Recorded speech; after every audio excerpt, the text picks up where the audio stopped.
ইনডোরে পানিতে ভালো থাকে যেসব গাছগুলো আজকে সে সম্পর্কে জানবো এবং কিভাবে ভালো রাখবো সেই সম্পর্কেও জানবো। যারা গাছ অনেক ভালোবাসেন কিন্তু নানান ব্যস্ততার কারণে গাছ লাগাতে চান না, অথবা চিন্তা করেন ছুটিতে তো বাড়িতে বেড়াতে চলে যাব, তখন গাছগুলোকে পানি দিব কিভাবে, তাদের জন্য আজকের এই ভিডিও। তাহলে চলেন সবার প্রথমে জেনে নেই কোন কোন গাছ পানিতে অনেক ভালো থাকে। আমার কাছে যে গাছগুলো বেস্ট মনে হয়েছে এবং আমার কাছে যেগুলো সংগ্রহে আছে আমি আপনাদেরকে সেই গাছগুলো সম্পর্কে জানাবো। তাহলে চলেন সবার প্রথমে জেনে নেই মানি প্লান্ট বা পথস। এটি পানিতে খুব ভালো থাকে। লাকি ব্যাম্বু, এটিও পানিতে খুব ভালো থাকে। পরে সিঙ্গোনিয়াম, পানির জন্য খুব ভালো একটা গাছ, খুব অল্প যত্নে অনেক ভালো থাকে। স্পাইডার প্ল্যান্ট, এটিও খুব কম যত্নে পানিতে অনেক ভালো থাকে।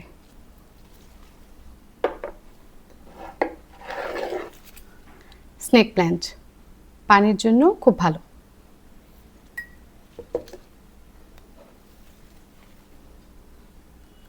ফিলোডেনড্রন, এটিও পানির জন্য খুব ভালো একটা গাছ। তাহলে চলেন জেনে আসি ইনডোরে গাছগুলোকে পানিতে কিভাবে ভালো রাখবেন।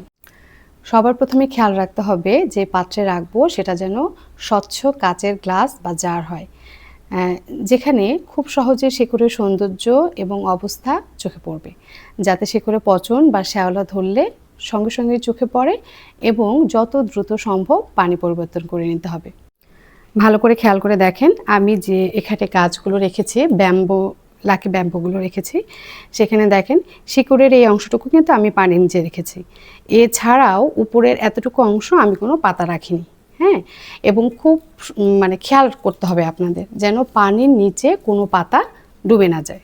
দেখেন আমি এখানে আমার গাছ হিসেবে পাত্র নির্বাচন করেছি এবং গাছটি ডাল এবং পাতা দুটোই কিন্তু উপরে, আর নিচের দিকে আমি কিছু কালো পাথর দিয়েছি।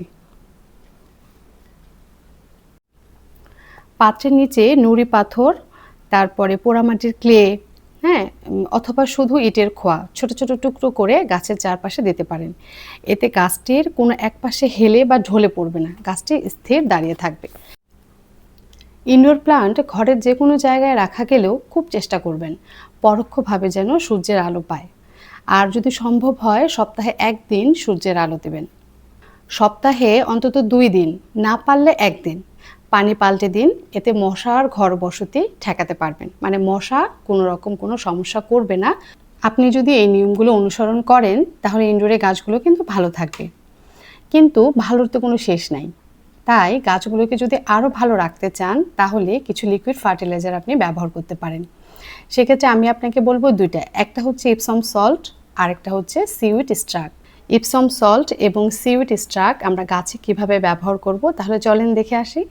ইপসম সল্ট, আমরা 1 লিটার পানির মধ্যে 1 চামচ ইপসম সল্ট নেব, কিন্তু আমার এখানে আছে 1/2 লিটার পানি, তাহলে আমি 1/2 লিটার পানির মধ্যে অর্ধেক চামচ ইপসম সল্ট নিয়ে নেব।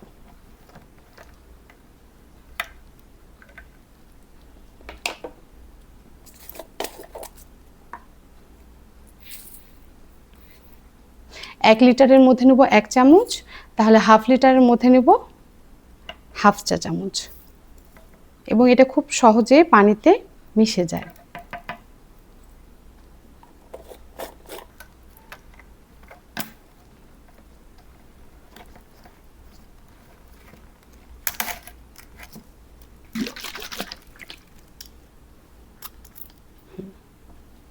আপনি খুব চেষ্টা করবেন আপনি যখন সপ্তাহে একদিন গাছগুলো পরিষ্কার করবেন, পানি যখন আপনি গাছগুলোর পরিবর্তন করবেন তখনই সুন্দর করে এপসম সল্ট পাতার মধ্যে স্প্রে করে দিয়ে দেবেন।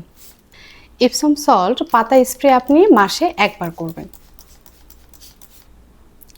এরপরে জানবো বায়োভিটা সিউইড স্ট্রাক সম্পর্কে। এটি লিকুইড এবং পাউডার, দানাদার 3 ভাবেই পাওয়া যায়। আমার কাছে যেটা আছে সেটা হচ্ছে লিকুইড। এটি আমি আমরা যে গাছগুলো পানিতে রাখি এই পানির মধ্যে সিউইড স্ট্রাকটা ব্যবহার করব। তাহলে চলেন কিভাবে ব্যবহার করে সেটা একটু দেখি। প্রথমে নিয়েছি আমি 1 লিটার পানি। 1 লিটার পানির মধ্যে আমি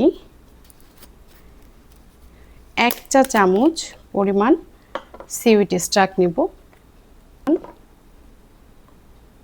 পানির সাথে মিশিয়ে করে,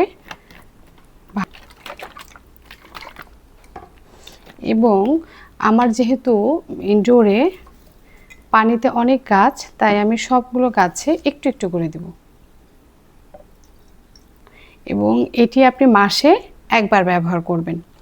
আপনি এমন না যে মাসে একবারই ব্যবহার করতে হবে, আপনি 1.5 মাসেও একবার ব্যবহার করতে পারেন।